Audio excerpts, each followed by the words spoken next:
Corey Dalton spent 4 years building the perfect GPA, until one racist exam question shattered everything. In a classroom full of white students, he was the only one given an unsolvable problem. The professor called it a random error. But when Corey checked the metadata, what he found was criminal. And that was before MIT called. Before we deep dive into this interesting story, subscribe to our channel, and tell us where are you watching from. Share in the comments below. Corey Dalton stood out without trying. At Westboro University, a school that prided itself on merit, while quietly ignoring its racial gaps, he had become the name whispered with both admiration and irritation. Some professors called him gifted, others too confident, but none could deny his intellect. By senior year, Corey was a legend in the math department, the kind of student who could solve integrals in his head before most could finish writing the first line. He wasn't flashy. He didn't talk over people, but when he did speak, his voice held certainty, and his pencil never needed erasing. Yet despite being the department's top performer, Corey had grown used to the lingering looks when he entered a classroom. White students shifting slightly in their seats, professors double-checking his name on the roster, and in Calculus 4 those looks were amplified, because this time he was the only black student in a sea of love. The room was a sleek, modern lecture hall, with cold lighting, whiteboards on 3 walls, and rows of stadium seating that rose like silent steps into whiteness. It wasn't just that Corey was the only black face, it was that every seat he occupied seemed to disturb the air around him, as if his presence challenged something unspoken. Dr. Royce Ellison, tall, sharp-suited mid-50s, was the kind of professor who spoke like everything was beneath him, including his students. He had an old-school pedigree and an ego rooted in Ivy League arrogance. His lectures were rapid, unforgiving, and laced with contempt for lazy minds. He never said anything overt, never slipped into anything that could get him written up, but Corey felt the chill immediately. It began subtly. When Corey raised his hand, Ellison often looked past him, choosing another student. When Corey submitted an extra credit proof that was sharper than the textbook's answer, Ellison returned it with no grade and a red mark. Unclear reasoning. When group projects were assigned, Corey was always placed alone. Independent study, Ellison called it. Still, Corey stayed composed. He buried himself in work, led study groups outside class, helped classmates who once ignored him, and kept earning perfect scores on the weekly quizzes. Numbers didn't lie, and Corey let his work speak, until it spoke too loudly. That's when the classroom temperature dropped further. During one lecture on differential equations, Corey corrected a small but critical mistake in Ellison's board work, respectfully, precisely. The correction was undeniable, and murmurs filled the room. Ellison paused, nodded slightly, then erased the section without acknowledgement. He didn't look at Corey again for the rest of the class. After that day, things shifted. Corey's weekly quiz scores, once in the high 90s, began receiving missing step deductions, though his solutions were accurate. Emails to Ellison for clarification went unanswered. Office hours were always booked. His name, once praised in department hallways, disappeared from mention. Still, Corey pushed on. Grad school decisions were weeks away. MIT, Stanford, and Princeton were already reviewing his early submissions. One more semester, one final stretch. Then came the midterm. It was unannounced, a pop challenge. Ellison called it, casually handing out thick packets as students entered the lecture hall. The air was stiff with anxiety, but Corey wasn't rattled. He lived for moments like this. He opened his packet and began solving the first 3 problems swiftly, his pencil moving with quiet rhythm. Derivatives, matrix proofs, integrals, nothing out of reach. Until the last page. Problem 5. He turned to it and froze. It was a question written in a style unlike the rest, framed vaguely, with layered conditions and obscure variables. The notation was off. It resembled advanced problem sets he'd seen in obscure math journals, not undergraduate exams. His eyes narrowed. This wasn't just hard, it was unsolvable, under timed conditions. The phrasing was deliberately slippery. Worse, it was a question that didn't belong. None of the prior lectures, reading assignments, or practice problems had prepared for this. He glanced around. Other students were flipping pages, but their faces were blank. No signs of confusion. No furrowed brows. No paused pencils. The student next to him, a white sophomore named Aiden, had a completely different 5th question. Standard stuff. Corey blinked, heart thudding. He flipped back to his own page. Was this some kind of mistake? A misprint? He checked the packet cover. Dalton, Corey, Section 2B, Ellison. The question remained, staring back at him like a loaded trap. Was he imagining this? His gut twisted. Years of academic endurance had trained him to doubt himself last. But this was different. This felt targeted, like someone had carved a path just for him, and filled it with glass. A subtle panic crept in, not from the problem itself, but from what it meant. If Ellison had altered this test, if he had crafted a different version for Corey alone, then this wasn't just about grades anymore. This was sabotage. He looked up at Ellison. The professor stood at the front, arms crossed, Not watching the class. watching him. And then came the smirk. It lasted less than a second, just the twitch of one corner of the mouth. But Corey saw it, felt it, and something inside him cracked open, not with rage, but with clarity. This wasn't a mistake. This was intentional. His pencil hovered over the page. The room seemed quieter now. Only the scratch of others writing. The distant hum of fluorescent lights. The soft tap of someone's sneaker against tile. And Corey's pulse loud, steady, refusing to back down. He had a choice. Walk out and refuse to take the bait. Or stay in the trap and beat it anyway. He began writing, line by line, even knowing the question was a maze. He didn't care about finishing. He cared about documenting, about proving what had happened here. Every misstep in the question, every deviation from the syllabus. He circled inconsistencies, annotated strange phrasing, and scribbled side notes on margins. When time was called, he stood, locked eyes with Ellison, and handed him the packet. Ellison took it without expression. But Corey saw it, a flicker of unease, as if the professor hadn't expected him to finish anything. Corey walked out of the room, slower than usual. The hall outside was too quiet. The cold February air met his face like a slap. He wanted to believe it was over. Just one strange test. Maybe he was overthinking. But as he reached into his pocket for his phone, it buzzed with a notification. Grade posted, Calculus 4, mid-term. He hadn't even made it off the steps of the lecture hall. He opened the grade screen and froze again. Final question, 30 points. Instructor comment, unacceptable logic, poor comprehension. But that wasn't the worst part, because now, under the weight of confusion and betrayal, Corey opened a group chat with his study circle and asked them to send him pictures of their last question. One by one, the screenshots came in. Not a single one matched his. As Corey flips to the last screenshot, his hands freeze.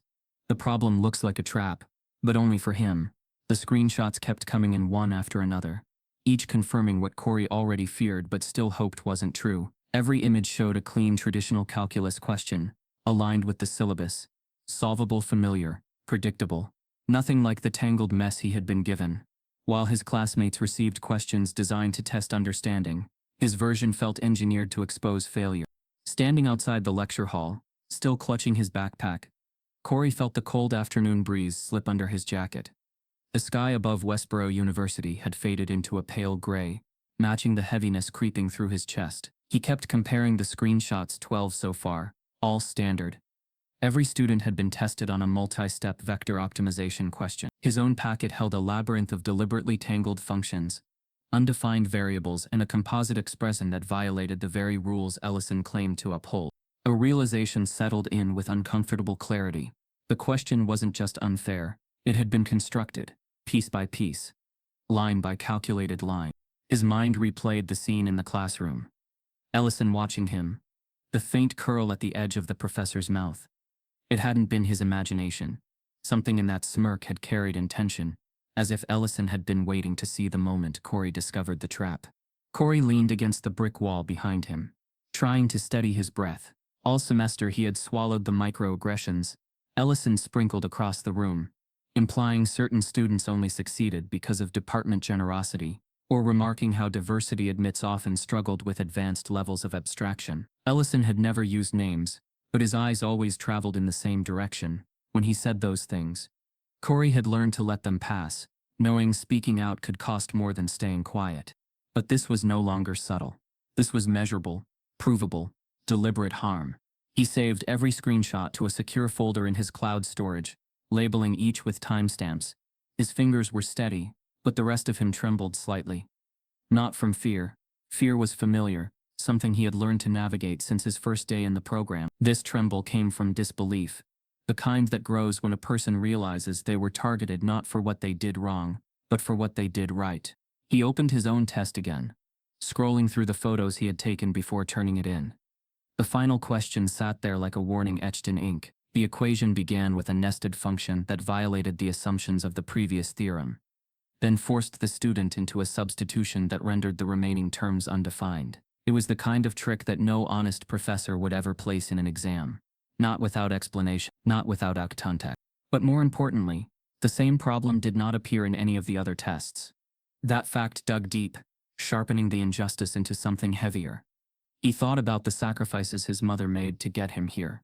The extra hours at her law firm, the way she used to sit beside him during childhood homework sessions, telling him that brilliance was not protection, but preparation. He thought about the long nights tutoring students who once refused to partner with him, and he thought about the grad school applications he submitted just 2 weeks earlier, each weighted by his academic credibility. This one exam could fracture everything. He forced himself to keep moving. Standing still made the world around him feel larger and more threatening. As students spilled out of nearby buildings, laughing, chatting, planning their evenings, Corey walked toward the library, steps slow but deliberate. He needed a quiet space, somewhere to think without the risk of being overheard or dismissed. Inside the library, he found an isolated table tucked between the math and engineering aisles. The soft hum of overhead lights coated the silence. He pulled out his laptop, connected to guest Wi-Fi since his student credentials were still mysteriously unstable, and began organizing the evidence. He created a document summarizing every version of the final question he had received, then another comparing the standard question to his own. Each inconsistency became a bullet point. Each deviation became a red flag. The deeper he looked, the more sinister the exam appeared. Not a mistake, not an oversight, a pattern methodical, strategic, and purposeful. As the document neared completion, he replayed Ellison's earlier quip from weeks ago, how some students were overconfident because they were told they were exceptional by people who didn't know any better. The entire remark had been wrapped in academic authority, making it difficult for anyone to call it out. But Corey remembered the way Ellison's eyes had pinned him then, the way the room fell quiet. The professor had been waiting for a moment like this, an opportunity to undermine him, without ever saying his name aloud. A soft unease twisted Corey's stomach. Discrimination in academia wasn't always loud. Sometimes it came in whispers, in altered expectations, in unspoken punishments. He had read countless accounts online, watched videos of students describing the same sinking feeling he felt now. But he never thought he would be the next story in that lineage of quiet sabotage. He took a deep breath, inhaling the faint smell of old library books. Then he opened his email. His message to the department chair had to be perfect, measured, factual, undeniable. He typed it slowly, detailing the discrepancies between his exam and those of his peers, attaching images, timestamps, and a scanned file of his notes outlining the structural flaws in the question. He explained the issue professionally, refusing to let anger distort his clarity. His mother had taught him that institutions often responded not to injustice itself, but to how neatly the complaint was packaged. He reread it twice before hitting send. A sense of relief washed through him, not because he expected immediate justice, but because the first step had been taken. Now there was a record. Now there was proof. And now the responsibility no longer sat solely on his shoulders. He closed his laptop gently, letting the lid settle with a soft click.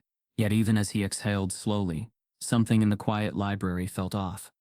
A lingering tension in the air, as though the walls themselves anticipated the next blow. Corey packed up his things and walked out of the library, heading toward the quad. The sky had darkened, chalky clouds clustering overhead. The temperature dipped, urging him to zip his jacket higher. He checked his phone, not for messages from the chair, but for reassurance that the world outside still moved normally. There were no replies yet. He expected that chairs rarely responded immediately, especially when the complaint challenged a senior professor with decades of tenure. It could take hours, maybe days. Still, as he walked across the quiet campus, his mind wandered to everything that might follow. Investigations, accusations, retaliation. Westboro had a long history of prioritizing its reputation over its students. Corey had seen it himself in past controversies, but he pushed those thoughts aside. He needed to focus on what he could control. Snowflakes began drifting down in slow spirals, A small group of students hurried past him, laughing about weekend plans. Life for them moved cleanly. Uninterrupted. But Corey's world shifted with every step he took. He reached the center of the quad and paused, checking his phone again. Still nothing. He kept walking. Then, just as he was about to slip his phone back into his pocket, the screen refreshed, automatically without him touching it. His student portal icon blinked at the top of the screen. His heart tightened. The portal rarely updated this quickly. He tapped the icon. The screen loaded slowly, as if the universe wanted to stretch the moment to its breaking point. Then the grade report appeared. And something on the screen made Corey stop cold in the middle of the snow-covered path. Breath held tight in his chest. Corey emails the department chair with evidence. But before he gets a reply, his student portal updates with a shocking grade. The grade was unmistakable. A bold, unforgiving F glaring back from the screen like an indictment. It wasn't a placeholder or pending mark. It was final, immediate, permanent, no comment, no explanation, just failure. Corey stood motionless under the faint glow of the campus lamp, snowflakes landing gently on his shoulders. The world around him had gone strangely quiet, like time had paused to let the moment sink deeper. In 4 years at Westboro University, he had never seen a red mark on any transcript, not even a B. His GPA was pristine, not just because he worked for it, but because he fought for it every day, against low expectations, raised eyebrows, and the silent assumption that someone like him must be getting help. And now, in one stroke, all of that was shattered. He stared at the screen again, hoping somehow the grade would refresh, revert, vanish, anything but what it was. But it didn't. Below the F, there was no feedback, no curve, no link to appeal. It was as if the system had been cleaned of context. Like the failure was meant to stand on its own, stripped of process and fairness. Corey's jaw clenched. His chest rose slowly as he drew in a breath to steady himself. He turned back toward the academic building, boots crunching softly against the snow. The lights in Ellison's office were still on. A faint amber glow spilled from the frosted window pane. Part of him wanted to storm in, demand answers, demand justice. But his mother's voice echoed in his head. Never let them bait you into the behavior they expect. Keep your fire quiet. Burn smarter. So he walked in with quiet steps, spine straight, and knocked gently. Ellison opened the door slowly, as if inconvenienced. He looked surprised but not unprepared. Corey didn't raise his voice. He explained what he saw on the portal, asked if there was a mistake, and inquired about next steps for appeal. Every word was measured, delivered with respect. He didn't accuse. He didn't beg. He asked for clarity, as any student would. But Ellison's response was delivered with the kind of smooth cruelty Corey had only seen in polished racists. The ones who spoke through veiled tones and pretended their actions were about standards. The professor leaned slightly on his desk, eyes scanning Corey without warmth. Then he spoke slowly, almost theatrically, as if each word was placed with care. Maybe you weren't as sharp as you thought. The sentence hung in the air like smoke. No explanation. No mention of the altered test. No acknowledgement of the evidence Corey had already sent to the department. Just that. It wasn't just a dismissal. It was a message. Corey nodded once, tight-lipped, and walked away. His hands stayed at his sides, fists clenched not in rage, but in restraint. That walk back through the hallway felt longer than usual. He could feel every wall, every fluorescent light above him, like the entire building was pushing him out. By the time he reached the dorm, the numbness had settled. He dropped his bag, took off his coat, and sat at the edge of the bed without removing his shoes. His laptop was still open, glowing faintly on the desk. The email to the department chair had yet to receive a reply. No automated confirmation, no acknowledgement. His mind swirled with questions he already knew the answers to. Would the administration side with him over a tenured professor? Would they admit a test was tampered with? Would they risk scandal to protect one black student? He stared at the ceiling. The silence of the room pressed down harder than any noise could. He thought about what this would mean for his grad school applications. A single F could drop him below the GPA threshold for MIT's program. Recommendations could be retracted. Offers could vanish. Futures could dissolve. And yet he felt no tears. No breakdown. Just a slow, simmering weight. Because this wasn't about performance. It never had been. It was about erasure. The slow, surgical kind. The type designed to look academic, to look justified. to appear procedural.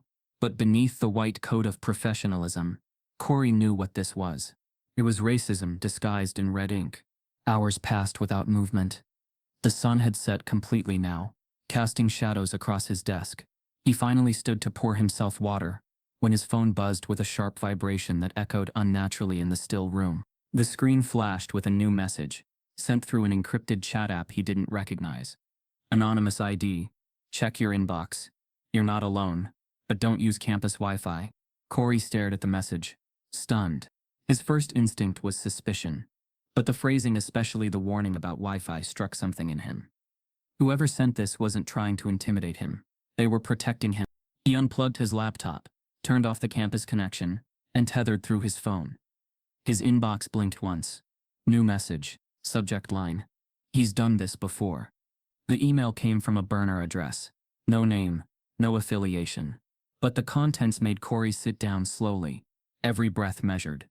Attached were 3 PDFs, redacted reports of grade disputes filed over the last 6 years, all involving black or brown students in the math department.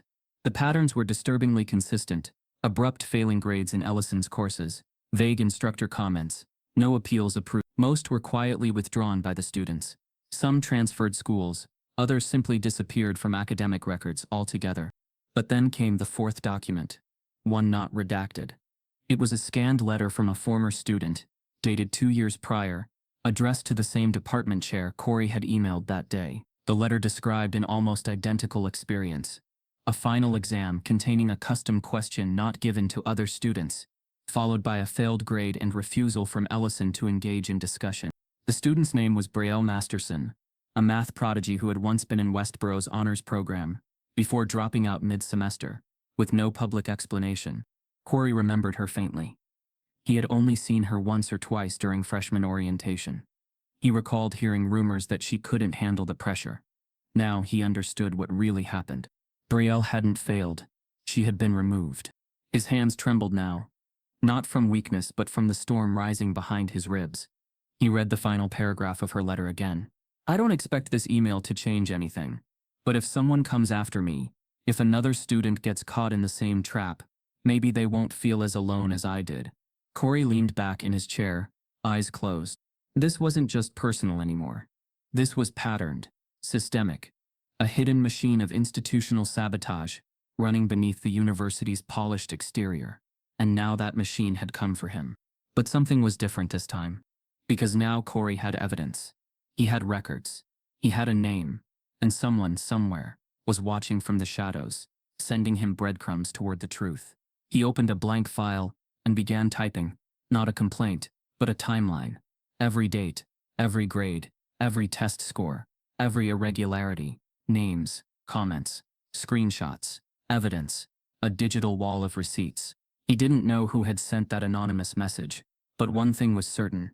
He wasn't going down quietly, and he wasn't going down alone. That night, Corey receives an anonymous message from another student, and it changes everything. The night pulsed with an uneasy stillness, as Corey sat hunched over his desk, surrounded by screens glowing with fragments of a hidden history. The anonymous message had shaken something loose, not just in his mind, but in his memory. Suddenly, faces he'd long forgotten reappeared.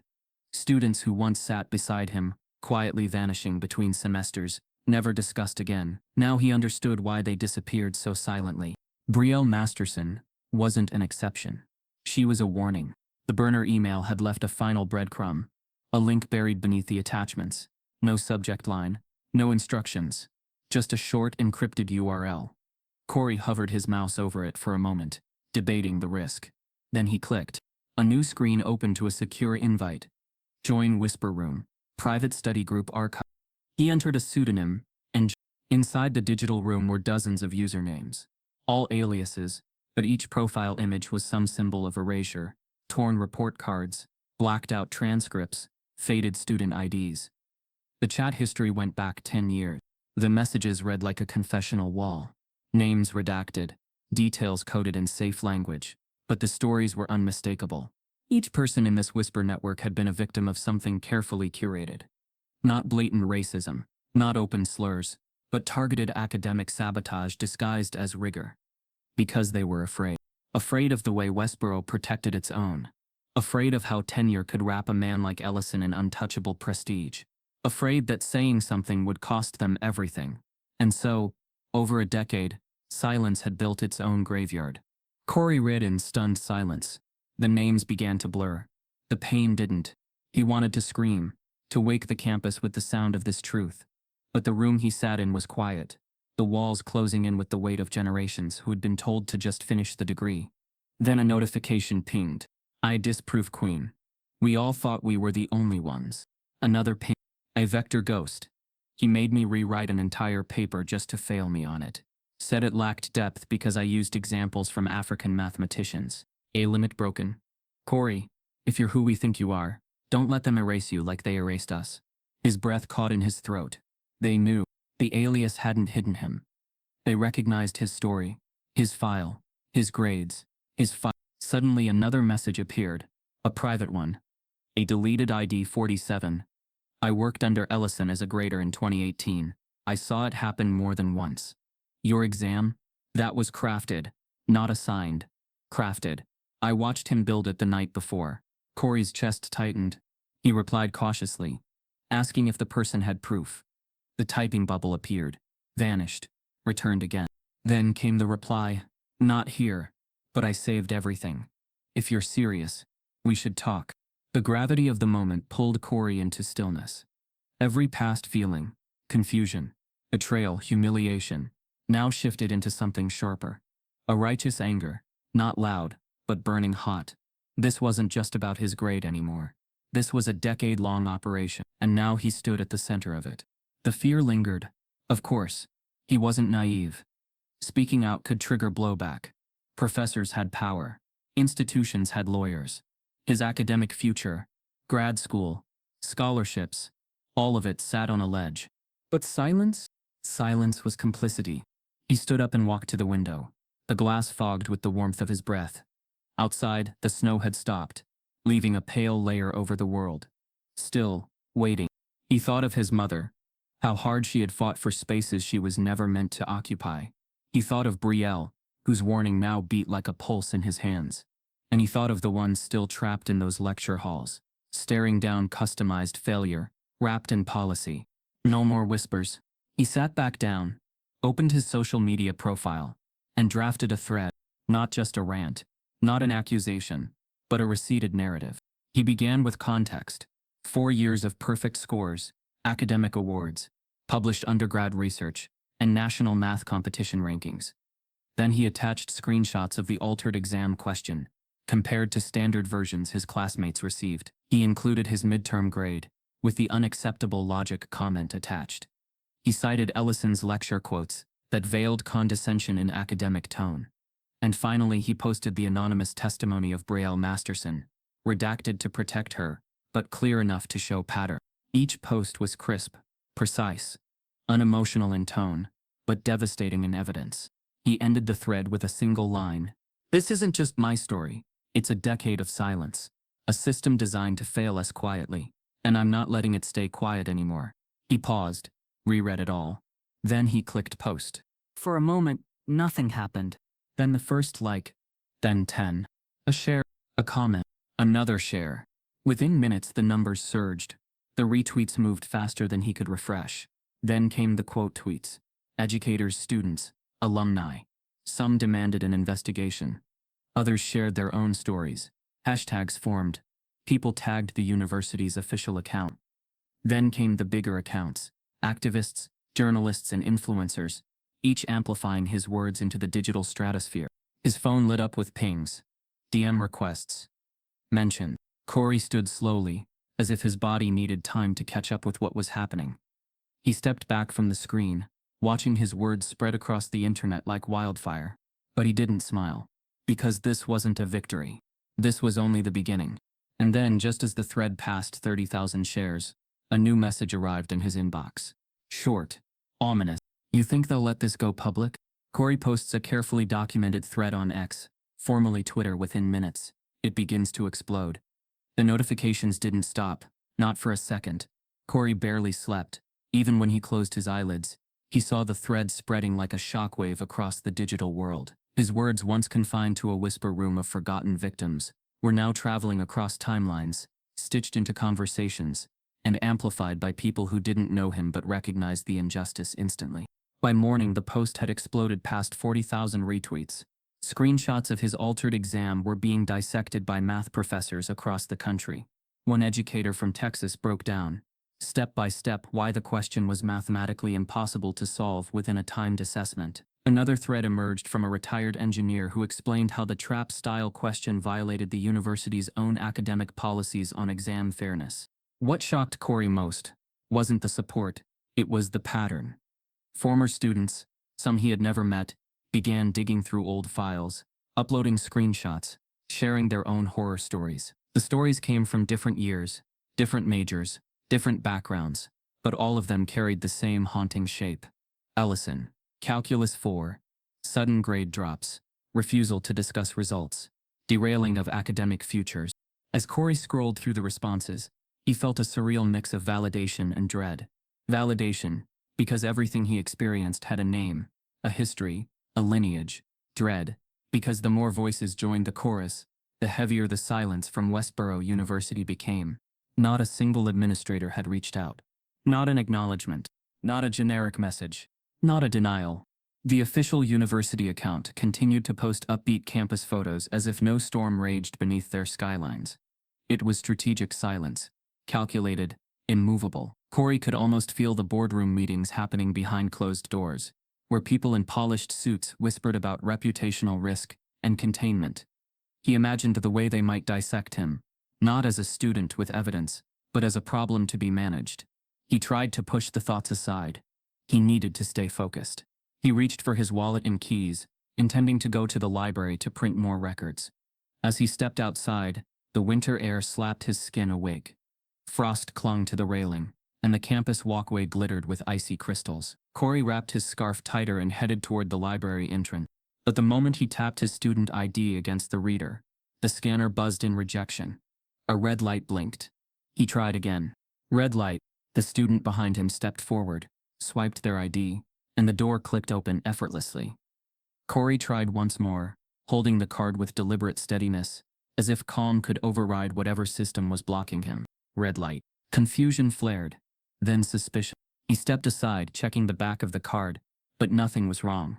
The plastic wasn't cracked or scratched. His picture still looked the same. Yet, something was off, something bigger than a faulty card.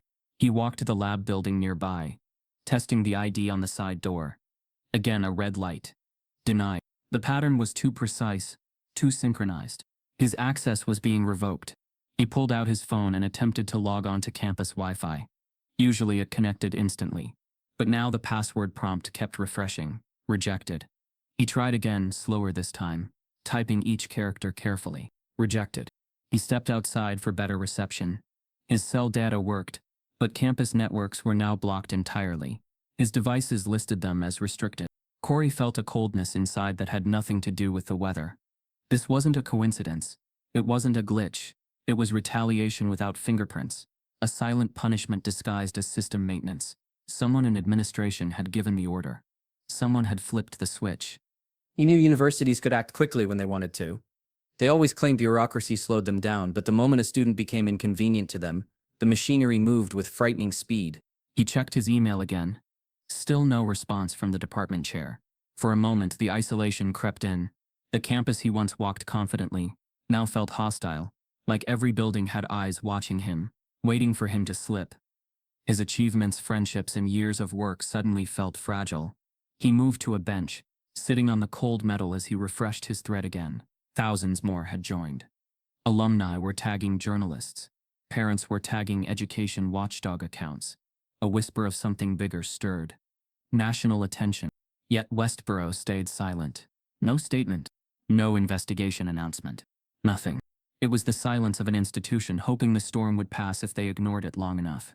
The kind of silence that swallowed victims whole. Corey exhaled slowly, trying to summon the clarity that had carried him through every academic storm before. But this wasn't calculus. This wasn't something he could solve by isolating variables or running simulations. This was systemic, hidden and armed with authority. He felt his phone buzz again. Notifications, hundreds of them. But among the noise, one caught his eye, a DM request from someone whose name he recognized from national bylines. He hesitated before opening it, uncertain whether this was the moment things spiraled beyond control. Before he could click, a voice drifted across the quad, two nearby students murmuring, as they scrolled on their phones. Corey didn't turn around, but he heard fragments. That math guy, some professor messed with him. School's not saying anything. Crazy it's happening here. Their voices held something he didn't expect. Sympathy. Belief. A shift in perspective he never thought he'd see at Westboro. Part of him wanted to sink into relief. But he couldn't. Not yet. He had seen how institutions fought back when cornered. The quiet before retaliation was often the loudest warning. He stood from the bench, stretching his hands inside his gloves to warm them. His breath fogged in the air. The campus around him looked deceptively peaceful. Students heading to class, snow melting slowly from tree branches. Life moving forward as if his world hadn't been tilted off its axis. Then he returned to the DM. The reporter's message was short, composed, and heavy with relevance. Not a casual inquiry, not a polite introduction. It was a warning wrapped in information. The reporter explained they were investigating a national pattern of discriminatory academic practices in STEM departments across elite universities. Recently, a new batch of federal complaints had been filed under educational discrimination statutes. A particular professor from Westboro University had been named in a sealed complaint. The reporter didn't say the name outright, but the implication settled into Corey's stomach like a stone. It was Ellison. Corey's pulse quickened. His story wasn't isolated. It wasn't an anomaly. It wasn't even just a decade of whisper victims. It was part of something larger, large enough to attract legal scrutiny beyond the university walls. The message continued, explaining that the reporter had been searching for credible cases to corroborate the ongoing investigation. When Corey's thread hit their radar, it aligned with 4 previous testimonies already vetted off the record. 4. All from different years, different students, different departments connected by one professor. The reporter's closing line struck like a lightning bolt cutting through the cold. They wanted to talk immediately because Corey was no longer just a victim in a campus dispute. He was evidence in a growing federal pattern. He sat back, breath unsteady. This changed everything. Ellison's sabotage wasn't simply malicious. It might have been criminal under federal educational codes. And Westboro's silence wasn't ignorance. It was strategy, protection, damage control. A chill cut through Corey, deeper than the winter air. He realized the university's silence wasn't the absence of action. It was the action. And in that silence, someone else had spoken. A reporter with access to sealed complaints, with knowledge of things Corey never imagined, with a message that could unravel the entire foundation Westboro clung to. As he stared at the screen, snowflakes began falling again, slower this time, drifting like pieces of the truth descending all around him. A reporter from a national newspaper DMs Corey, explaining that he isn't the first victim and that Ellison's name has just appeared in a federal complaint. The coffee shop sat 2 blocks off campus, nestled between a used bookstore and an insurance office. It was the kind of place where professors held office hours they didn't want on record, and students came to cry after midterms. Corey had never been inside until now. The windows were steamed from the cold, the air inside thick with roasted beans and quiet tension. In the corner booth just beneath a flickering lamp, sat the reporter. Her name was Camille Rourke, senior investigative journalist for the Chronicle-Dispatch, a national paper known for exposing university cover-ups. She didn't rise when Corey approached. Instead, she gave a nod, efficient, focused. Her laptop was open, a web of documents splayed across the screen. On the table beside it, a folder bound with a red string. Not a detail felt accidental. Corey slid into the booth. His coat was still dusted with melting snow. He didn't bother removing it. Everything about Camille told him this meeting would be short, sharp, and possibly life-altering. She wasted no time. The first document she pushed toward him was a sealed summary from the Department of Education. Names redacted, dates visible.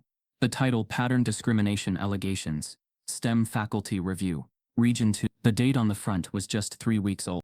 Inside were 5 complaint entries involving Westboro University. 3 named the mathematics department.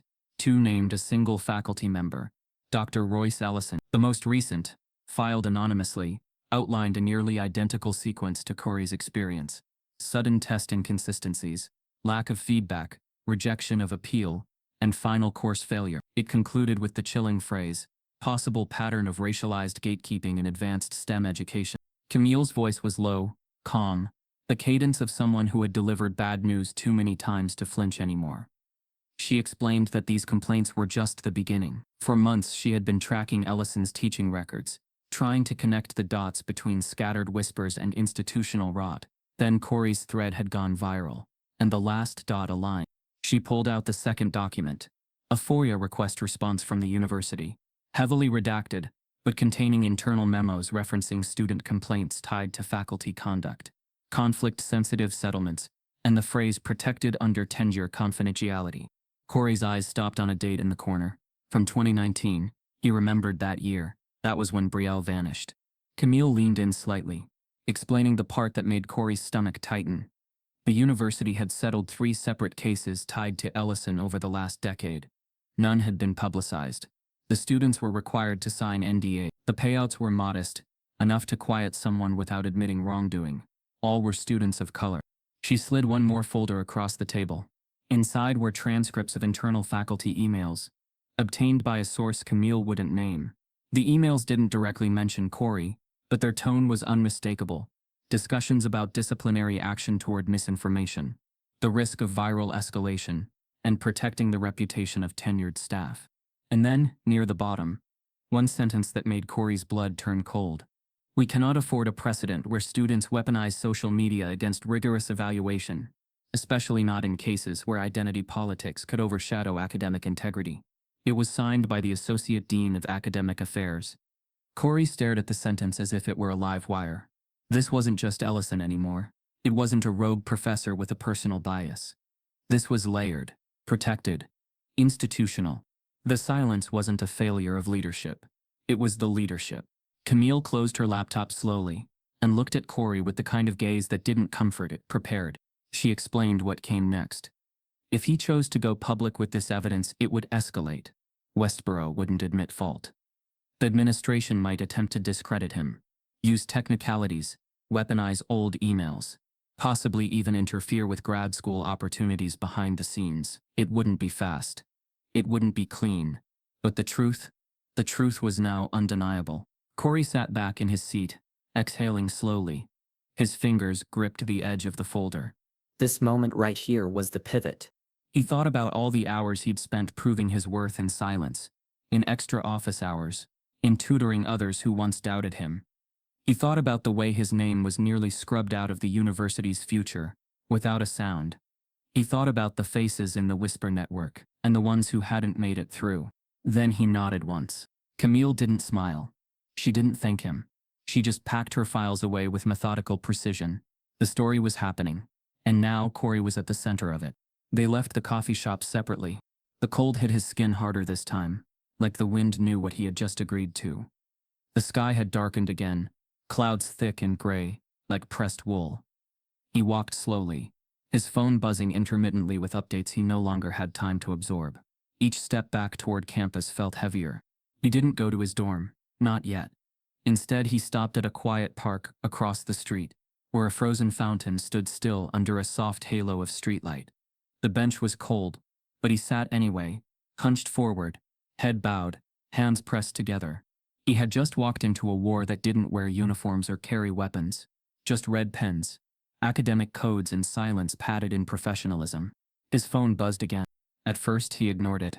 Then the name on the screen caught his attention. MIT Graduate Admissions Office. Dr. Lena Voth. Corey blinked, sitting up straighter. He stared at the name for a long second, his heart picking up speed. This wasn't a rejection call. Not at this hour, not this late. He tapped the message open. Corey, this is Dr. Voss. We need to speak tonight if possible. Please check your email for a Zoom link. It's urgent. He froze. MIT. His dream program. The one place he believed he could start over. Clean, clear, without having to explain who he was, or what he survived. Was this the moment it slipped away? Or the moment everything changed? He opened his email. The link was there. A meeting scheduled in 15 minutes. No subject line. No explanation. Just an open door. Corey's phone buzzes. It's MIT's grad school director, and they want an urgent Zoom meeting. Tonight. Corey sat upright at the edge of his bed, laptop balanced across his knees, the cold light from the screen casting long shadows across his room. The Zoom interface loaded slowly, each second dragging like a question mark across his nerves. On the corner of the screen, the meeting name appeared: MIT Graduate Academic Integrity Panel, Dr. Lena Voss. He adjusted his sweatshirt collar and rubbed his palms together. Outside, the wind rattled against the window pane, snow sweeping past in low, hurried spirals. The city slept, but Corey felt wide awake, hyper-aware, heart pacing ahead of time. The screen flickered, and suddenly, she appeared. Dr. Lena Voss, calm, sharp-eyed, silver-streaked hair pinned neatly above a serious, composed face. Behind her sat a polished bookcase, filled not with staged props but real use. Academic journals, worn thesis binders, original mathematical texts. She didn't offer pleasantries. Instead, her voice, precise and clear, echoed through Corey's headphones. She had seen the thread. She had read it twice, and she had fact-checked it. What followed wasn't condemnation or skepticism. It was intellectual concern, rooted not just in outrage, but in academic duty. Voss had spent 25 years building MIT's most competitive graduate programs. She didn't speak in hashtags or viral soundbites. She spoke in variables, logic, and institutional frameworks. And the moment she saw Corey's altered test, she knew it wasn't just unethical. It was weaponized mathematics. She pulled up the exam on her screen, which Corey had attached in his thread. Together they walked through the problem line by line. Corey explained how he approached it, how the language misdirected logical steps, how the hidden constraints created a false endpoint. Voss nodded quietly as he spoke, occasionally jotting down notes on a yellow legal pad. Then she spoke. MIT wasn't rescinding his offer. In fact, they wanted more. She was inviting Corey to present his case, not as a grievance, but as a case study, at MIT's upcoming Academic Integrity Seminar, an annual panel attended by faculty, graduate students, and representatives from peer institutions. This year's theme was algorithmic bias and human interpretation. Corey's story, Voss said, wasn't just relevant. It was essential. His failure had become fuel. His erasure had become evidence. And now, MIT wanted him not just admitted. They wanted him elevated. Corey sat frozen, the weight of that shift pressing into him slowly. He was so used to defending his place in rooms that the invitation to lead one felt disorienting. For a moment, he wasn't just the kid who got sabotaged. He was the one being asked to teach the teachers. Voss continued, explaining how Corey's name had already circulated among faculty, not as a risk but as a voice the department needed to hear. She assured him that Westborough's silence didn't carry over into Cambridge, that institutions were watching each other now, more than ever. But she didn't sugarcoat the road ahead. Voss knew retaliation would come. She warned Corey to document everything, to maintain clean communication, to expect passive resistance from systems designed to self-protect. Her words were legal without sounding cold, warm without being soft. She told him he had already passed a more important test than the one he'd failed. And then she said the thing Corey hadn't let himself hope for. His admission was not provisional anymore. He was solid, permanent. His GPA wouldn't be questioned. His social media wouldn't be used against him. The department had voted to override any final hesitation. When the call ended, Corey didn't move for a full minute. He sat in silence, the air around him vibrating with something heavier than joy, relief. But it wasn't the celebratory kind. It was the aching, bone-deep kind. The kind that made your shoulders drop after years of being braced for battle. It felt like stepping out of a storm and realizing how wet you'd become. He closed his laptop slowly. The night had changed. The same story that had been used to cut him down was now lifting him towards something undeniable. But even as the opportunity formed in front of him, the threat behind him remained. He stood and walked to the kitchen, poured water from the tap, and stared at the window across from the sink. Snow clung to the corners of the glass, and through the reflection, he saw himself older somehow. Sharper, a version of himself he wasn't used to seeing. He was winning, but it didn't feel like victory. Not yet. There were too many people still unheard. Too many buried files, redacted stories, silent students. His name was finally being cleared, but the system that almost ended him still operated unchecked. He returned to his room and began packing a few things into a small overnight bag. Hard drives, chargers, a few files, instinct more than strategy. He didn't trust Westborough's next move. The silence was too long, the retaliation too quiet. Something would come. He could feel it. As he zipped the bag closed, a rustling sound drew his attention toward the door. At first he thought it was the wind, but when he stepped closer, he saw it. A slip of paper, just barely pushed under his apartment door. No envelope, no address, just a single sheet, curled at the edge. He picked it up slowly. His fingers tightened as he read it. There were only 6 words, written in clean, printed letters, almost mechanical in their clarity. Stop before you lose everything. There was no signature, no timestamp, just intent. He didn't drop it. He didn't tear it up. He folded it once and slid it into his back pocket. His heart beat slower now, not faster. Because this was the sign he needed. The system had noticed, and it was starting to blink. Corey sat back down, this time not to react, but to plan. Because when a machine tries to silence you with fear, it only proves how much noise you're capable of making.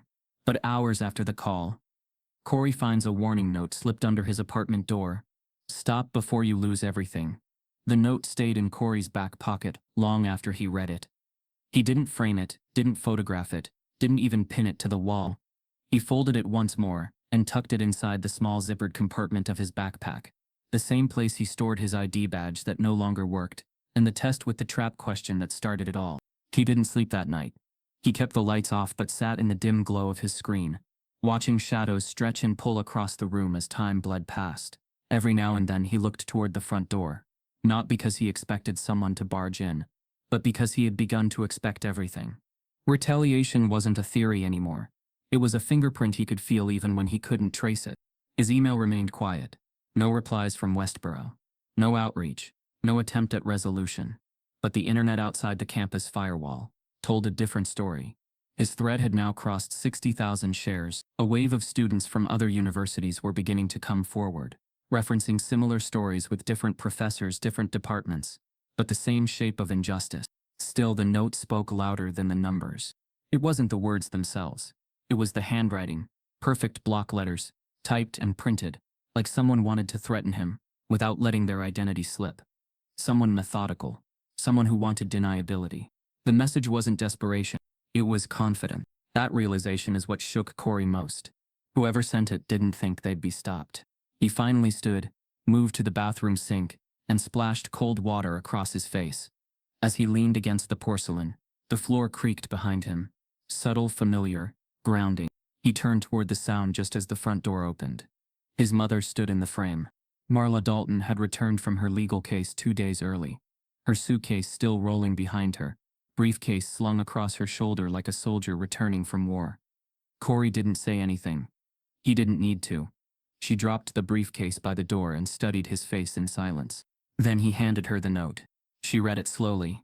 Her jaw tensed. She didn't ask questions. She didn't cry. She didn't react in shock. Instead, she folded the paper with the same care Corey had, slipped it into her blazer pocket, and simply said, "It's time to fight back the way they fear most." Those words landed heavier than the threat itself. She opened her laptop and began typing. Within an hour, she had drafted a legal document demanding access to Corey's full academic file, test administration logs, communications involving his ID revocation, and any record of disciplinary action. She wasn't writing emails.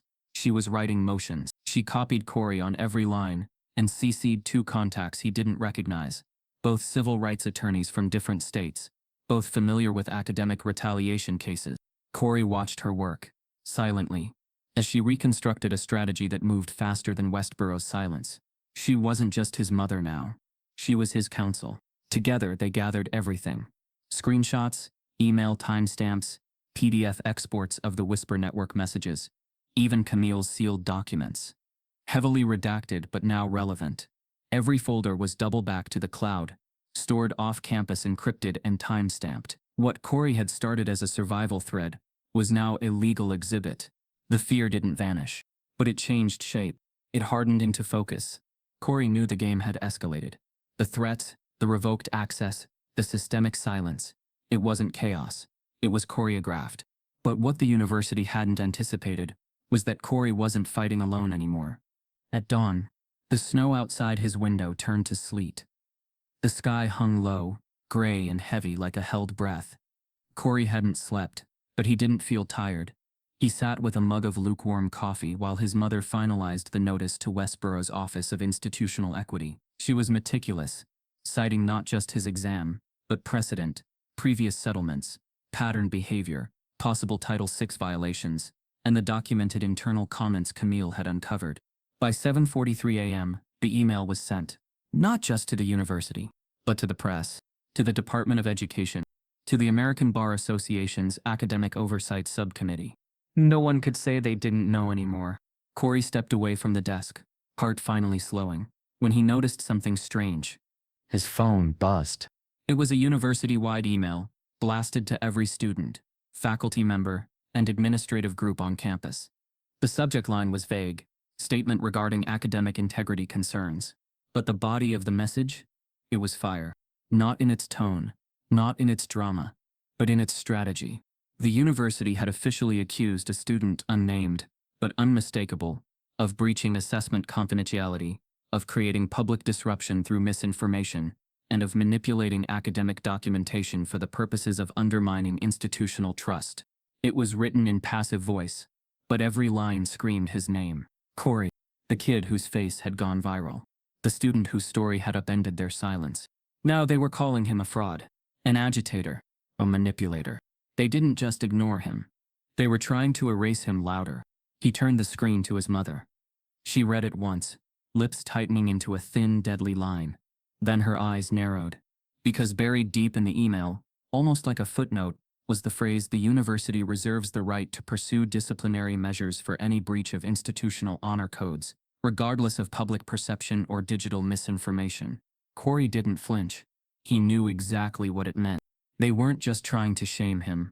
They were building a case to expel him, to destroy his record, to end him before he ever stepped foot in MIT. His mother picked up her phone, dialing quickly. Whoever she called answered immediately.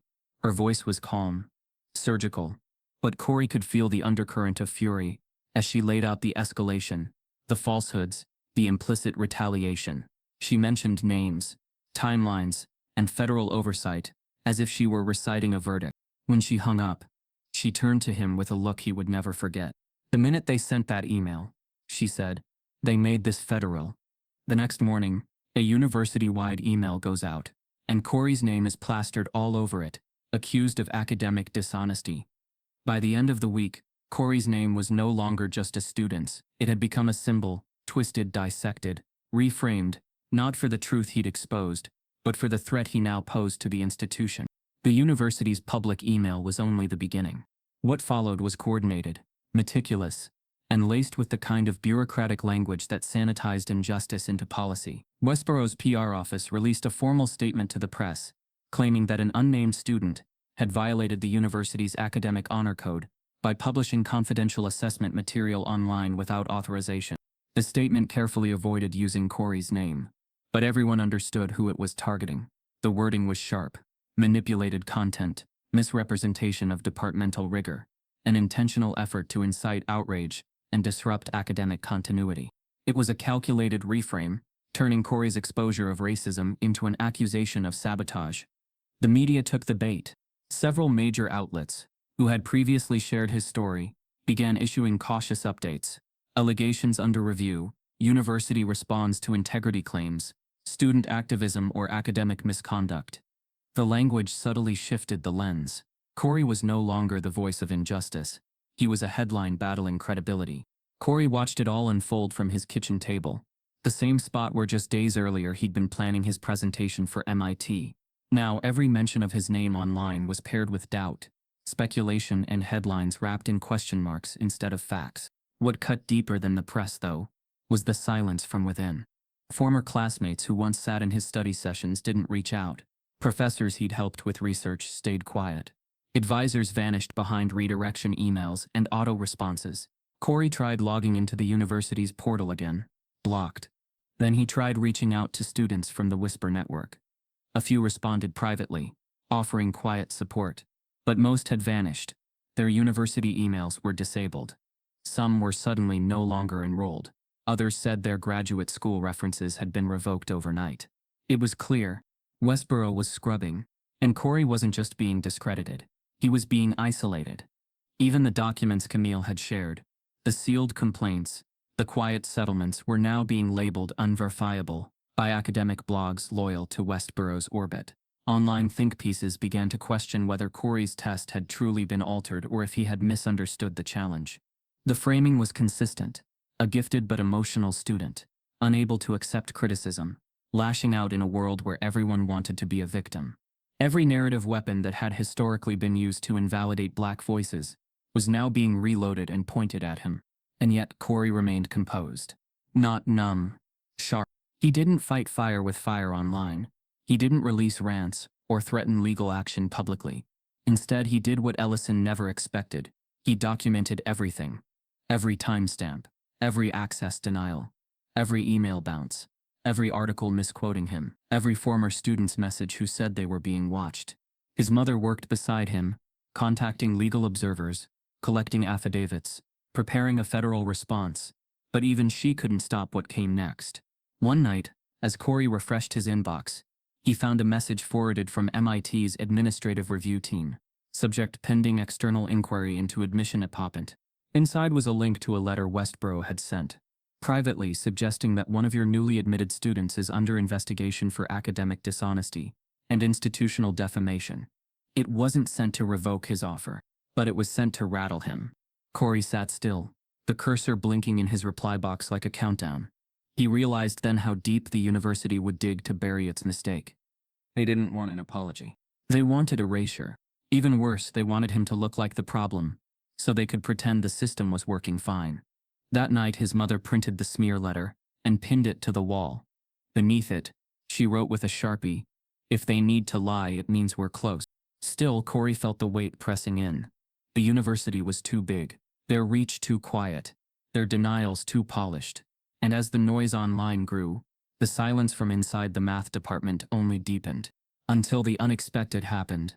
At 4:42 p.m., on a gray Thursday, Corey received a message request on Signal, an encrypted app he used sparingly.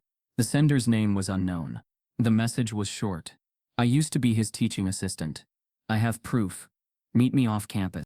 For a moment, Corey froze. He checked the account details. No photo. No identifying metadata. Just the clean digital fingerprint of someone who knew how to hide. He showed the message to his mother. Her brows lifted slightly. "If it's real," she said, "this could change everything." They messaged back cautiously. The person agreed to meet the next evening. In a quiet co-working loft downtown, neutral territory, off campus, no university access. The hours before that meeting ticked by like loaded seconds. And when Corey finally entered the space, a converted industrial studio lined with old typewriters and second-hand books, he saw her, late 20s, auburn hair tied in a low knot, eyes tired but focused. She didn't introduce herself right away. She simply pulled out her phone, opened a folder of saved messages, and placed it between them. One by one, Corey read through them. Text messages from Ellison to her, dated back to, "Don't grade Dalton too generously. He needs to learn humility. He's used to being the exceptional one." "That's dangerous." I rewrote his question. "Let's see if he catches it. If he complains, we have deniability. He's emotional." Screenshots of email chains followed, ones where she pushed back gently, only to be removed from grading duties entirely the following semester. She had kept them, unsure what they meant back then. Now, reading Corey's story, everything clicked. She wasn't just a bystander. She had been a participant in a system she hadn't fully seen until it was too late. And now, she was ready to speak.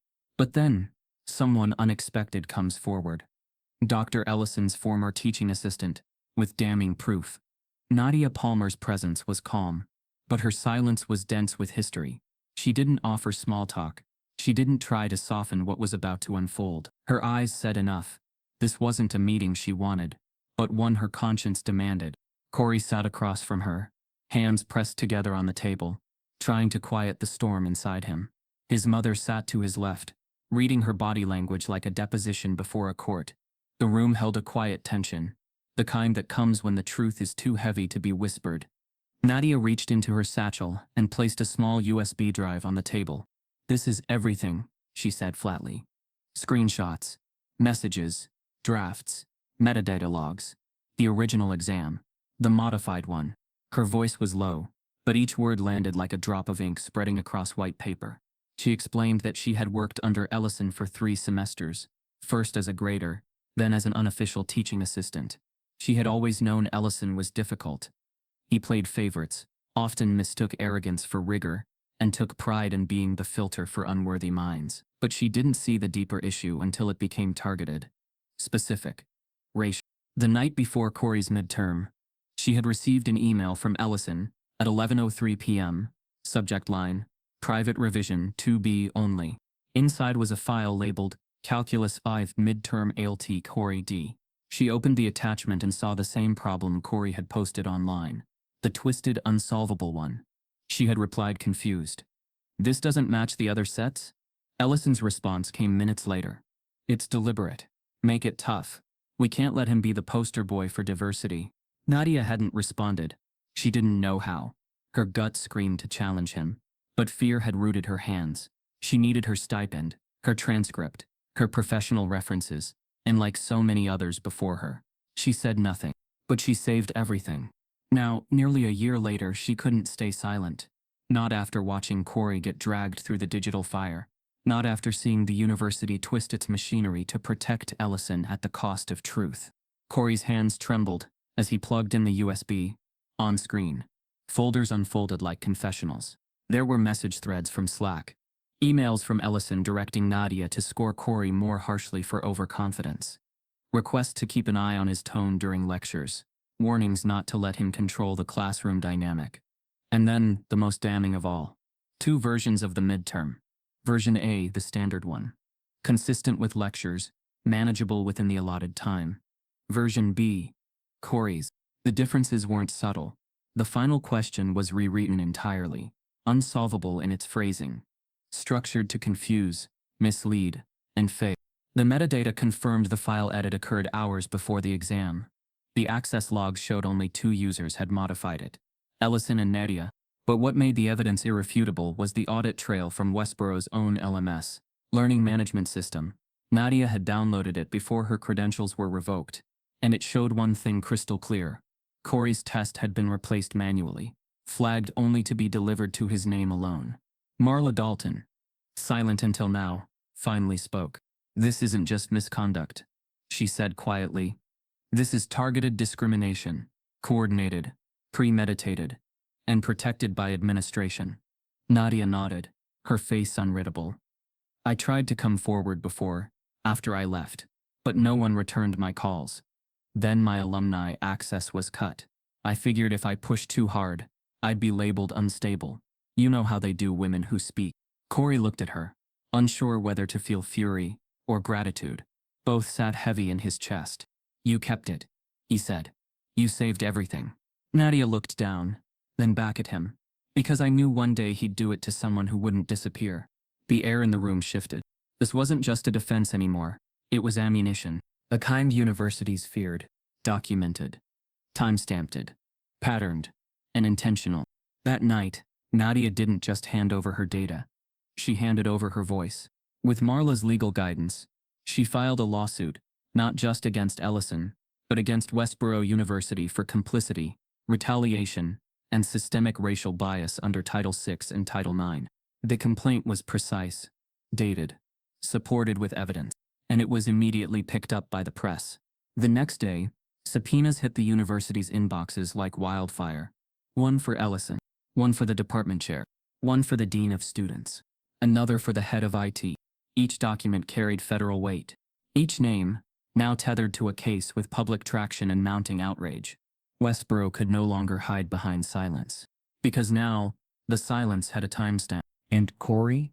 He wasn't just the story anymore. He was the plaintiff. Nadia files her own lawsuit, and subpoenas hit the university like wildfire. The first day of the hearing didn't feel like a student case. It felt like a national reckoning. The courthouse exterior buzzed with energy. Protesters held signs that read, "Grades are not weapons, and racism isn't rigor." Camera crews flanked the building entrance while reporters whispered names into microphones. Corey Dalton, Nadia Palmer, Dr. Royce Ellison, Westborough University. Inside, the courtroom filled with a mix of press, legal observers, students in quiet solidarity, and faculty from neighboring institutions who had come not as representatives, but as witnesses. They weren't just watching a lawsuit unfold. They were watching a template crack open. Corey sat quietly at the plaintiff's table, wearing a fitted black suit and his late grandfather's cufflinks. His mother sat beside him, equal parts counsel and armor. Nadia was 2 seats down, her expression steeled by months of buried guilt, now reborn as resolve.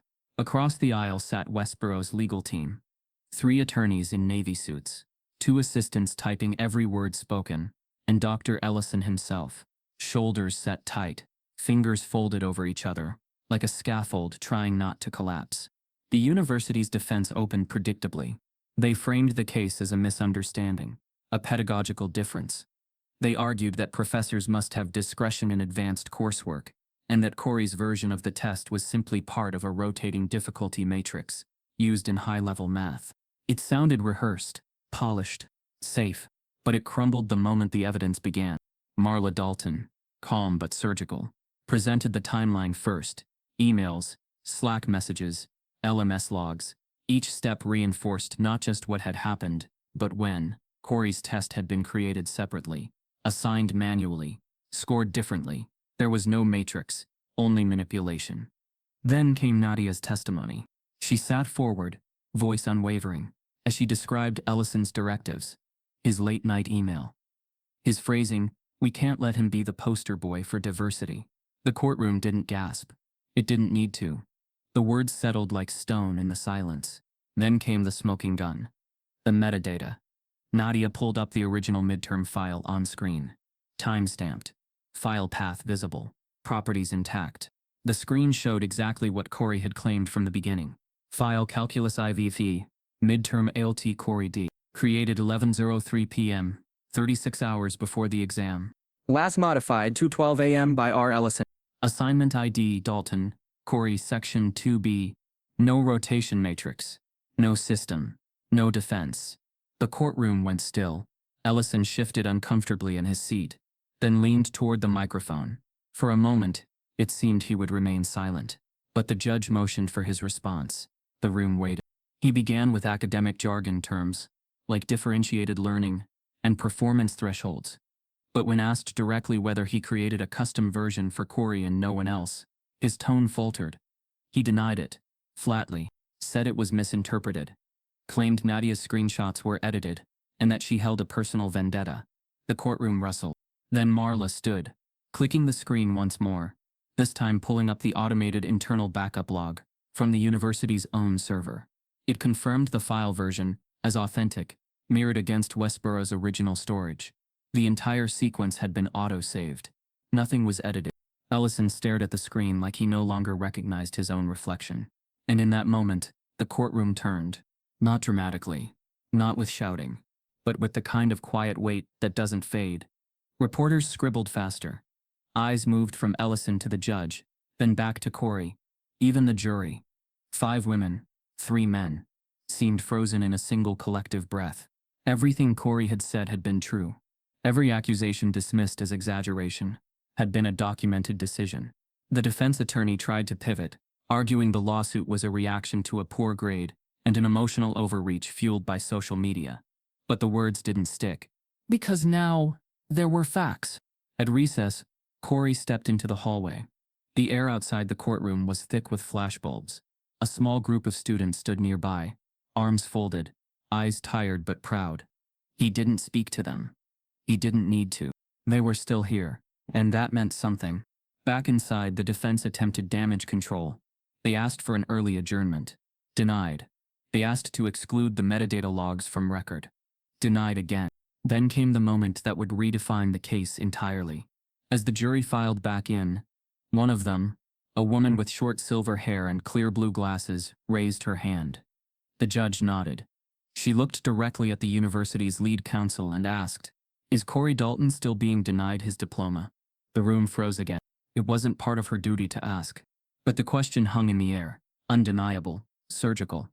The university's attorney shifted papers, hesitated. Then she opened her mouth. A juror asks, "Is Corey still being denied his diploma?" The university lawyer hesitates. The university lawyer's hesitation didn't last long. But the silence it created lasted forever. Every breath in the courtroom felt suspended in midair, as if time itself had paused to demand accountability. The lawyer cleared her throat, glanced toward the university's representative seated behind her, and then delivered the institutional line with mechanical neutrality. Mr. Dalton's academic status is currently under internal review, pending the outcome of this hearing. The jury didn't blink, but the weight of the non-answer was heavy. It wasn't just that Corey was still being denied his diploma. It was that the university was still trying to justify it, even now, even here, even with proof glowing on courtroom screens. The headlines wrote themselves that night. By morning, the pressure had reached a boiling point. Editorials appeared in national newspapers, calling Westborough's actions an institutional failure in ethical education. Student protests spread across campus, with banners reading, "Reverse the grade, not the blame," draped over administrative buildings. Faculty from other schools published open letters condemning the university's silence and urging its board to act before reputational damage became irreversible. It worked. 2 days after the final court hearing, Westborough University issued an emergency internal decision. Quietly but officially, Corey's F was reversed. His record was expunged. And without fanfare, without apology, without even a direct call, he was suddenly listed as a graduate, in good standing. His name appeared back on the portal. The GPA recalculated. The diploma, pending. But that wasn't enough. Public pressure hadn't just demanded a reversal. It had demanded a reckoning. Westborough's administration, eager to reclaim control over the narrative, issued a press release the following week, offering Corey something that caught even his mother by surprise. They were inviting him to speak at commencement. Not just attend. Deliver the closing speech. Valedictorian. Corey hadn't expected it. He hadn't planned for it. The honor had never been on his radar, because it had always felt like a crown reserved for students who didn't have to fight just to remain visible. But the votes from faculty, driven by the ones who hadn't spoken before but now felt the ground shifting, had made it unanimous. When Corey walked onto the commencement stage in late May, the applause didn't wait for his words. It started when his name was called, and it didn't die down until he reached the podium. Thousands were in attendance. Graduates, their families, donors, trustees. But the only person Corey looked for in the crowd was his mother sitting quietly in the third row, hands folded in her lap, her stare unshakable. He took a breath and began to speak. He didn't talk about revenge. He didn't call names. He talked about invisibility. About how it's not loud like hate, or sharp like slurs, but cold, like a door quietly shutting behind you. He talked about how institutions write policies to praise equity, but build systems that erase it. He spoke about how he almost believed them. Almost believed he had failed. Almost believed he was too angry, too bold, too black to belong in their spreadsheets of success. But then he said, he remembered one thing. The truth doesn't need a seat at the table. It becomes the table when you refuse to move. The audience didn't just applaud. They stood for nearly 3 minutes. It was the kind of moment no administrator could control. It was unrehearsed, unapologetic, and unforgettable. In the days following, something unprecedented happened. Alumni donations surged, not by hundreds, by millions. Corey's speech had been clipped, shared, subtitled, and translated into 4 languages. Foundations reached out to Westborough, asking to sponsor Black scholars in STEM. Media outlets that had once questioned Corey's integrity now referred to him as the student who changed everything. But Corey didn't stay long.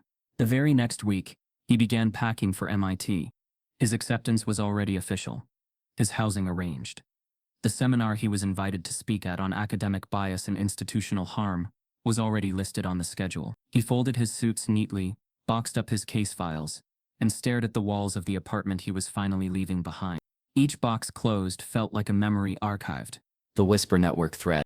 The first note under the door, his revoked ID, all behind him now. Or so he thought. Because just as he zipped the final duffel bag and reached for his keys, his phone rang. It wasn't MIT. It was a student, a name he didn't recognize. A freshman. Her voice trembled slightly. Not with fear, but with something he recognized all too well. Hesitation shaped by disbelief. She said she had found his story online. She said she was the only Black student in her chemistry seminar. She said her lab reports were being rejected without comment, her attendance questioned despite digital check-ins, her scholarship advisor suddenly unavailable. She paused before adding the final detail. It's not Ellison, she whispered. But it feels the same. Corey stood frozen, hand gripping the edge of the counter. The boxes around him felt heavier suddenly. He asked for the professor's name. She gave it. He recognized it. Not from his department, but from the Whisper Network's earliest entries. A chemistry lecturer mentioned in a now-deleted message. This wasn't a one-man story. This was a culture, a network of quiet harm. And Corey, no longer just a victim or a case study, now had something else, a responsibility. But while packing for MIT, he receives a call. A black freshman is experiencing the same classroom racism. Corey did. And it's not Dr. Ellison this time. The voice on the other end of the phone was young, uncertain, brave in that quiet, breaking way Corey had learned to recognize, not in pitch but in restraint. The freshman's story mirrored his own, in ways that made his stomach tighten. Dismissive grading, subtle exclusion, performance reinterpreted as disruption. She wasn't calling to be saved. She was calling to be seen. And that's what haunted Corey, as he stood in the middle of his half-packed apartment, duffel bag dangling from his arm, the door still cracked open with summer wind seeping through. This wasn't just about his story anymore. It hadn't been for a long time. But now the evidence was living, breathing, still unfolding. Racism hadn't been defeated at Westboro. It had just learned to change seats. Corey sat down on the edge of his mattress. The phone pressed to his ear, as the freshman, her name was Layla, continued. She had screenshots. Lab reports marked down with no rubric. Office hours she was told didn't exist, only to find out later they did. A research assistant position she applied for, only to be told she lacked the maturity for lab work, despite ranking in the top 3 of her class. I didn't know who else to call, she said finally. But someone sent me your speech. Said you'd understand. He did. Too well. After she hung up, Corey didn't move for several minutes. The boxes could wait. His silence wasn't hesitation. It was recognition. He had won his case. Yes. But the systems that nearly erased him were still intact. Just rearranged. They still functioned, powered by new faces and old habits, sharper language and deeper deniability. Corey had exposed one engine, but the machine ran far wider. That night he didn't continue packing. Instead, he opened a fresh document on his laptop. Title: Equation for Justice. It started as an idea, a national nonprofit designed to collect, verify, and expose racial bias in STEM programs across the country. A platform for students like Layla. A centralized base for data, stories, policy audits, and legal action. But more than that, it would be a place for prevention, not just post-damage cleanup. He began mapping it out line by line. A digital submission form with encryption. Partnerships with civil rights attorneys for students under retaliation threats. Faculty accountability trackers. A monthly journal documenting emerging cases. He emailed Nadia. She responded in 20 minutes. I'm in, she wrote. Tell me where to start. By the end of the week, they had filed the nonprofit paperwork. By the end of the month, Equation for Justice had launched with a modest but growing network of volunteers. Former TAs, graduate students, early career professors, and affected undergraduates from dozens of campuses. They created a task force to track how racialized academic discipline was coded into grading language and course policies. Each new submission they received echoed the same silent scream Corey once carried alone. A black physics student, at a prestigious Southern school, told he was too intuitive to be reliable. A South Asian chemistry major flagged for over-assertiveness after challenging a math error in lecture. A Latina engineering senior, whose thesis was marked down for lack of structure, despite near-identical formatting as her white male peer. The data began to speak louder than anecdote. And the patterns? Unmistakable. Bias didn't exist in isolation. It existed in design, hidden in recommendation letters, research access, subjective grading, course recommendation structures, and quiet refusals to support. By fall, Corey had turned down 3 speaking honorariums. Instead, he redirected those funds to build an emergency support grant with an Equation for Justice, so students who lost scholarships over retaliatory grades wouldn't have to choose between justice and tuition. MIT supported the initiative fully. They offered him office space, mentorship, resources, not just as a token but as a real stake in the fight.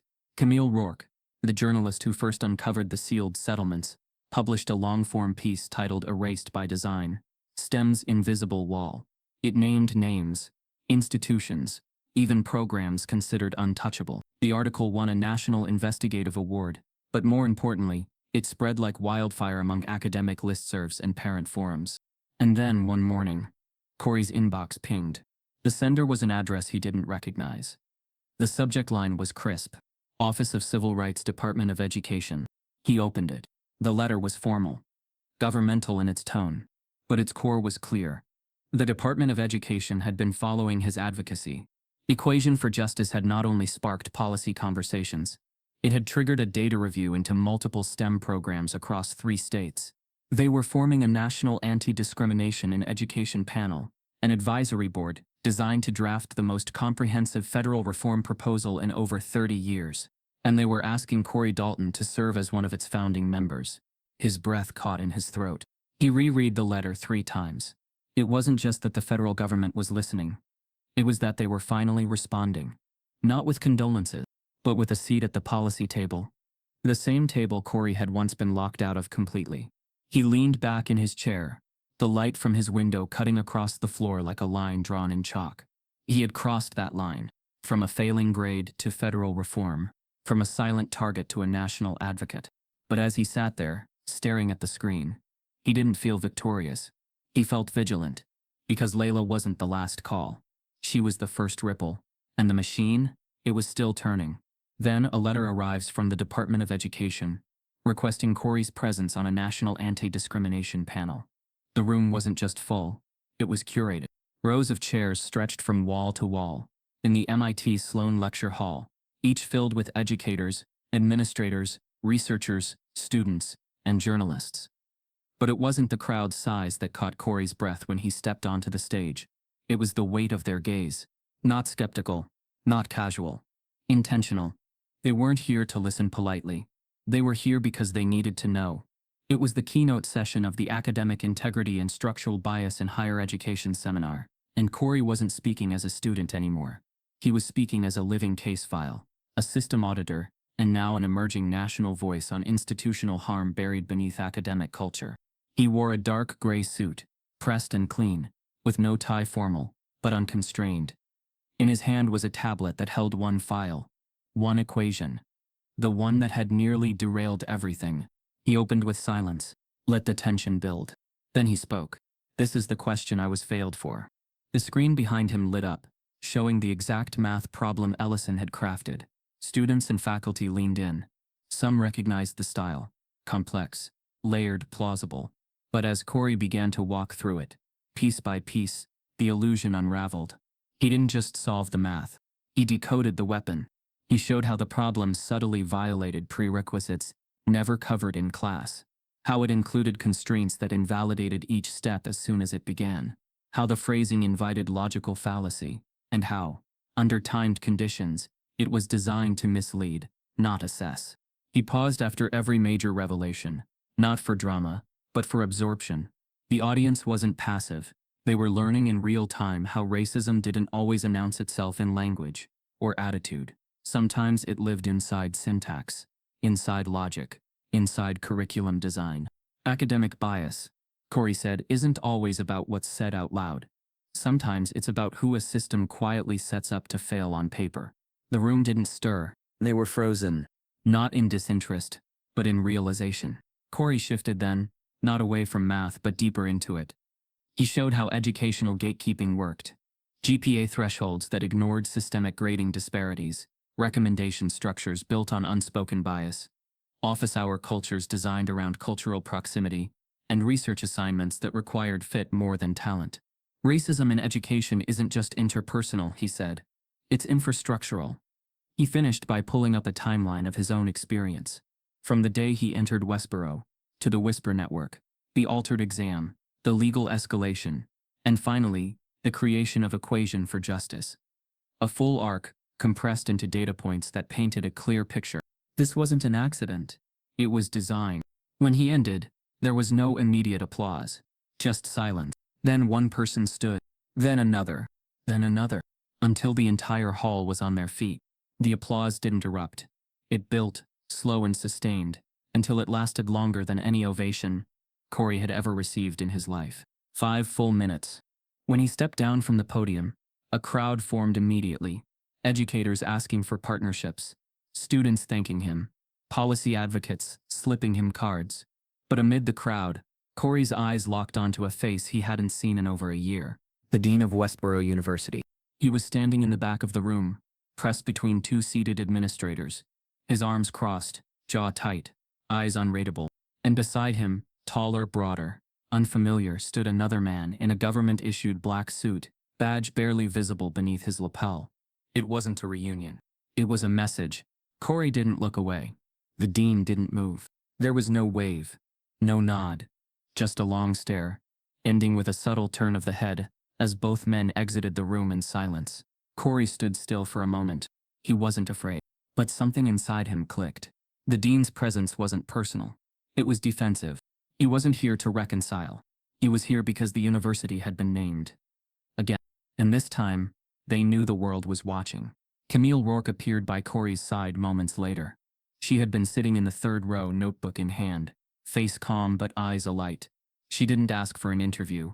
She only said 6 words. They didn't come here alone. Corey knew what she meant. The presence of federal eyes meant something more was happening. Something Westboro hadn't disclosed. And just as he turned to respond, his phone vibrated. It was a message from his assistant back at Equation for Justice.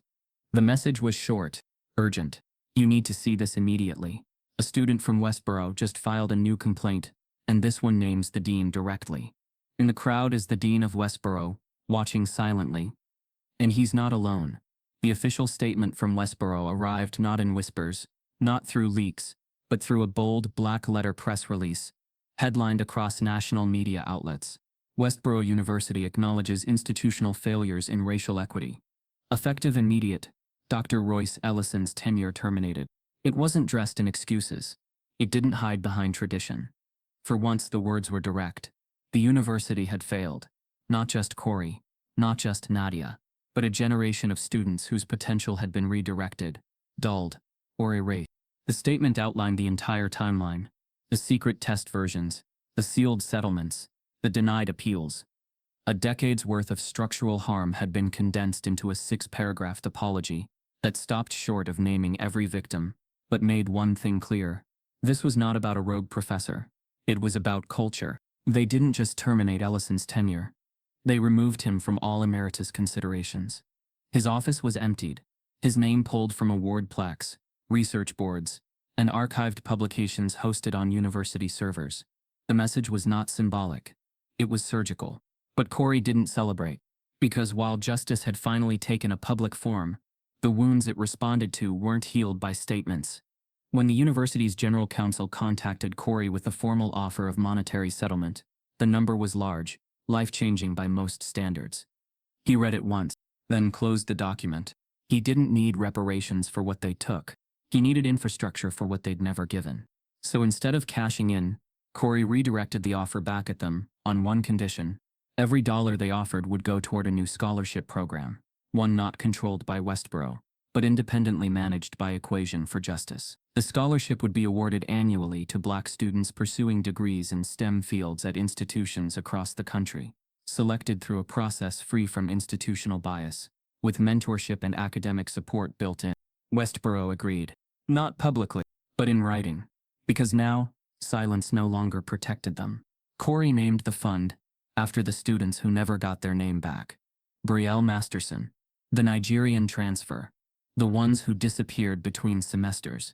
Their stories lived inside the grant's mission, to fund brilliance in places where systems once tried to dim it. He could have walked away after that. He could have closed the laptop, stepped into his future at MIT, and let his legacy be defined by the court case and the speech. But Corey had never been interested in being just a moment. He wanted to build a mechanism. Equation for Justice expanded. What started as a digital database now had physical chapters at 10 universities, with faculty allies and policy consultants embedded across departments. They began publishing quarterly reports, documenting not just bias but solutions, not just harm but measurable change. Corey no longer worked out of his bedroom. He had an office now, staff, interns, and a reputation that made some universities nervous, but many accountable. Yet with every new file that landed in his inbox, he was reminded of a haunting truth. Racism doesn't dissolve under spotlight. It retreats. and waits. One evening, months after Westborough's apology, and the national lecture tour that followed, Corey was alone in his Cambridge apartment. The city was quiet, humming under fall fog. His room glowed with the light of one lamp, his walls now lined with whiteboards, reports and student-submitted testimonials. He was filing documentation for a grant expansion when a knock sounded on his door. He wasn't expecting anyone. Outside was a courier, no logo, no delivery slip, just a brown box, medium-sized, unmarked, except for Corey's name, handwritten in tight formal script. He thanked the courier, closed the door, and placed the box on the table. It was light, too light. Inside was a sealed envelope and a thin stack of paper wrapped in an elastic band. Corey sat slowly, peeled the seal, and slid the contents free. His eyes stopped on the first page, an exam. The header read, Advanced Linear Systems, Department of Applied Mathematics. Institution, a Midwestern university Corey had never attended. The name of the student, redacted. The question on the final page, almost identical to the one Ellison had given him a year ago, only slightly rearranged. New variables, same trap. Corey's fingers froze above the page. He turned to the back. There, written in the exam footer, was the professor's signature. Familiar handwriting, familiar initials, but not Ellison. It was another name, one mentioned once, buried in an old whisper thread. Ellison's doctoral advisor. A professor who retired with accolades, who trained a generation of educators, who once wrote about the risks of intellectual inflation in minority-targeted recruitment. Corey stared at the exam for a long time. This wasn't over. It never had been. Because Ellison wasn't the root. He was a branch. And now Corey had found the seed. He stood, gripping the exam, a quiet fury rising, not like before, not burning to destroy, but to trace the tree all the way down. Because this time, he wasn't alone. He had a network. He had evidence. He had a name. And most of all, he had a generation of students behind him. No longer victims, but witnesses. But late one night, Corey receives a package, an old exam from another university, with a similar trick problem, and a familiar name in the corner. No student should have to fight this hard just to be seen as equal. Corey's story isn't rare. It's just one of the few that got heard. If you've ever felt silenced, erased, or pushed aside because of who you are, you're not alone. Type yes if you believe in justice.